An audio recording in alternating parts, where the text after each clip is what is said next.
ఒక 5-6 ఏళ్ల క్రితం ఏ పాఠశాలలోనూ సరే విద్యార్థిని ప్రపంచంలో అత్యధిక జనాభా ఉన్న దేశం ఏదని అడిగితే ఠక్కున చైనా అని చెప్పేవాళ్ళు.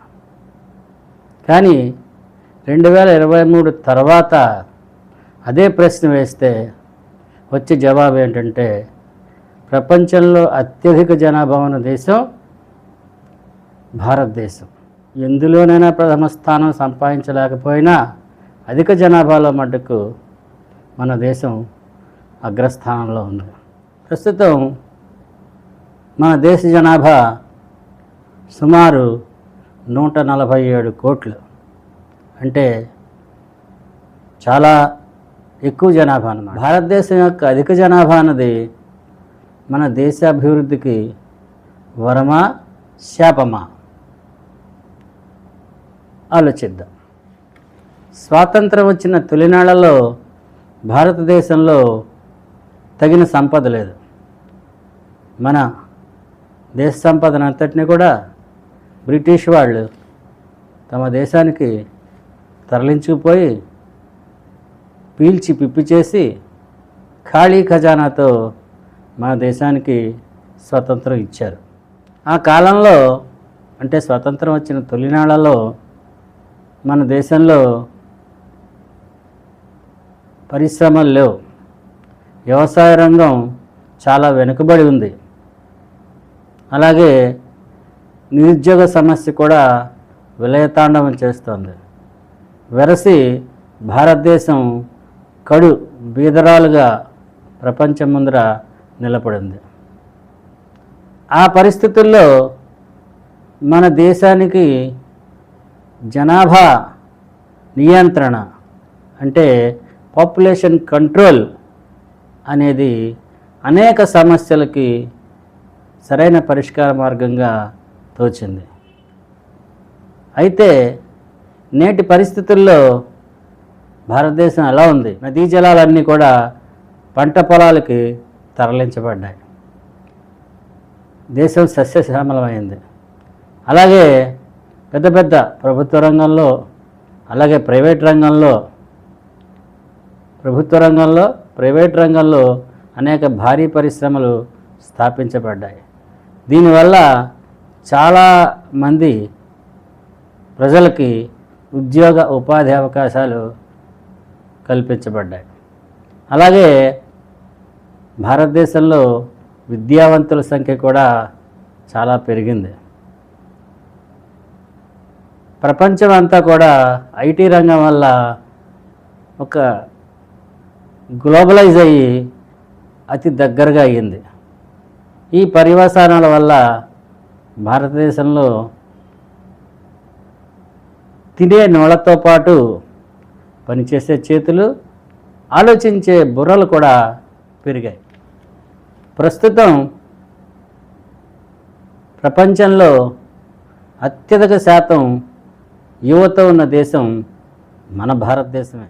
మన దేశంలో సుమారు 65% 30 ఏళ్ల లోబడి ఉన్నవారు.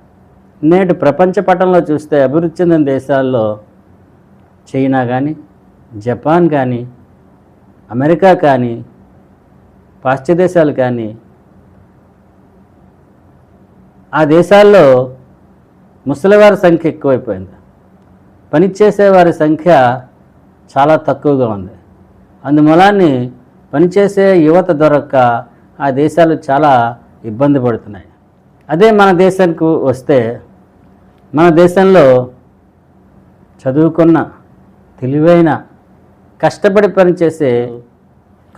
పనిచేసే యువకులు అనేక పరిశ్రమల్లో, ప్రభుత్వ ఉద్యోగాల్లో, వ్యవసాయ రంగంలో కష్టపడి పనిచేస్తూ మన దేశ అభివృద్ధిని పరుగులు పెట్టిస్తున్నారు. మన ఆర్థిక వ్యవస్థను పరిపుష్టం చేస్తున్నారు. మన దేశంలో జనాభా ఎక్కువ ఉన్న కారణంగా కొనుగోలుదారులు కూడా ఎక్కువ ఉన్నారు. నేటి పరిస్థితుల్లో ప్రజల ఆర్థిక ప్రమాణాలు పెరగడం వల్ల మన దేశంలో వినియోగదారుల సంఖ్య పెరిగింది. అందువల్ల అనేక వస్తువులు వినియోగంలో ఫోన్లు, టూ వీలర్లు కొనుగోలు చేసేవారి సంఖ్య ఇబ్బడి ముబ్బడిగా పెరిగింది. అందువల్ల మన దేశంలో మార్కెట్ కూడా బాగా పెరిగింది. ఈ కారణం చేత అనేక దేశాల వారు తమ పరిశ్రమలను మన భారతదేశంలో స్థాపించడానికి, మార్కెట్ని వినియోగించుకుని లాభాలు గణించడానికి ప్రపంచం అంతా మన భారతదేశం వైపు అనేక పరిశ్రమలు తమ పెట్టుబడులను ఇండియాలో పెట్టడానికి. అయితే మన దేశంలోని అధిక జనాభా అంతా బలమేనా? అయితే ఇక్కడ ఒక చిన్న మెలిక ఉంది. మన దేశ జనాభా మనకు ఆయువు పట్టు కావాలంటే అంత సులువుగా కాదు. దానికి చాలా అంశాలు దోహదపడాలి. కేవలం డిగ్రీ సర్టిఫికెట్లతో ఉండి తగిన నైపుణ్యాలు లేని యువత ఎంతో భారతదేశంలో ఉంది. అనేక రంగాల్లో, అది ప్రభుత్వ రంగం కానీ ప్రైవేట్ రంగం కానీ, వారి వృత్తికి తగిన నైపుణ్యాలు లేని ఉద్యోగస్తులు చాలామంది ఉన్నారు. వారందరికీ కూడా తమ వృత్తి వ్యాపారాల్లో తగిన నైపుణ్యాన్ని కల్పించడానికి మన ప్రభుత్వం ప్రయత్నించాలి. అలాగే మౌలిక రంగాలైన వ్యవసాయం, చేతి వృత్తులు, చిన్న తరహా పరిశ్రమలు వంటి రంగాల్లో ప్రోత్సాహకాలు, పెట్టుబడులు పెరగాలి. అలాగే భారతదేశంలో అనేక మంది ప్రజలు అసంఘటిత రంగాల్లో, అంటే అనార్గనైజ్డ్ సెక్టర్లో పనిచేస్తున్నారు. ఉదాహరణకి వ్యవసాయం, నిర్మాణ రంగం, చిన్న తరహా వ్యాపారాలు, సేవా రంగం, కుటీర పరిశ్రమలు, చేపల వేట, ఉప్పు తయారీ, ఇలాంటి అనేక వృత్తులలో, వ్యాపారాలలో ఉన్నారు. వీరందరికీ కూడా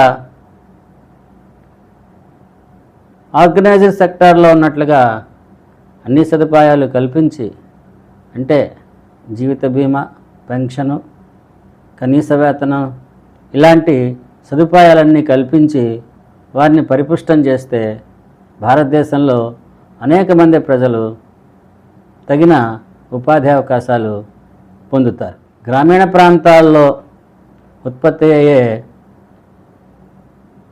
వస్తువులన్నిటికీ కూడా స్టోరేజీ, రవాణా, మార్కెటింగ్ వంటి సదుపాయాలు ప్రభుత్వం కల్పించాలి. Dignity of labour, work culture, ఇలాంటి భావనలు విద్యార్థుల్లో పాఠశాల స్థాయి నుంచే పెంపొందేలా మనం తగిన జాగ్రత్తలు తీసుకోవాలి. ప్రజలకు మెరుగైన పౌష్టికాహారం, ఆరోగ్యం వంటి వసతులు కల్పిస్తే రేపటి జనాభా ఆరోగ్యవంతమైన, మేధోపరమైన పౌరులుగా తీర్చిదిద్దబడతారు. వీరి వల్ల దేశం అభివృద్ధి దిశగా పరుగులు తీస్తుంది. అన్నీ ఉండి అల్లుడి నోట్లో శని ఉన్నట్టుగా తగిన నైపుణ్యాలు, విద్య ఉండి కూడా తగిన ఉపాధి అవకాశాలు కలగకపోతే యువత ఫ్రస్ట్రేషన్ గురయ్యి నేర ప్రవృత్తి వైపు మడుతుంది. అది దేశ భద్రతకి క్షేమం కాదు. మరొక 20-25 ఏళ్ల సమయంలో భారతదేశంలో కూడా యువత కంటే వృద్ధుల శాతం పెరుగుతుంది.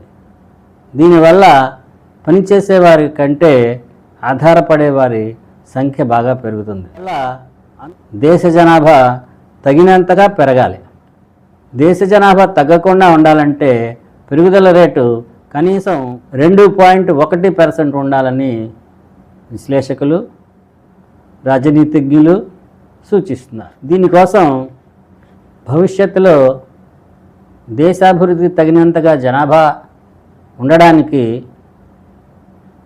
పాపులేషన్ మేనేజ్మెంట్, పాపులేషన్ ప్లానింగ్ వంటి అంశాలని మనం అమలుపరచాలి. అధిక జనాభా వల్ల సహజంగా ఏర్పడే సమస్యలు చాలా ఉన్నాయి. వాటిలో ముఖ్యమైనవి ఏమిటంటే, దేశ జనాభా పెరుగుతుంది కానీ నివాసయోగ్యమైన భూభాగం పెరగదు. అలాగే వ్యవసాయయోగ్యమైన భూభాగం కూడా పెరగదు. అందువల్ల దేశంలో జనసాంద్రత పెరుగుతుంది. దీనివల్ల ప్రజలందరికీ కూడా కావలసినంత తిండి, తగినంత బట్ట, ఉండడానికి ఇంటి వసతి కల్పించడం ప్రభుత్వాలకి చాలా కష్టం అవుతుంది. ఇదే కాకుండా ప్రస్తుత పోకడ ప్రకారం చాలామంది గ్రామ ప్రాంతాలను వదిలి ఉద్యోగ వ్యాపారాల కోసం నగరాలకి చేరుకుంటున్నారు. దీనివల్ల నగరీకరణ, అర్బనైజేషన్ పెరుగుతుంది. దానివల్ల నగరాలలో కాలుష్యం, మురికివాడలు, చెత్త వంటి సమస్యలు బాగా పెరుగుతున్నాయి. వీటిని నివారించడానికి, కంట్రోల్ చేయడానికి తగిన ప్రణాళికలు రూపొందించబడాలి. దీనికి చిత్తశుద్ధి గల ప్రభుత్వాలు, రాజకీయ నాయకులు వారి యొక్క కృషి చాలా అవసరం. ఏదైనా దేశంలో పెరుగుతున్న జనాభా రెండు వైపులా పదును ఉన్న కత్తి లాంటిది. ప్రజలకి తగిన నైపుణ్యాలు, ఉపాధి ఉద్యోగ అవకాశాలు కల్పిస్తే దేశాభివృద్ధి త్వరితంగా జరుగుతుంది. అలా కాక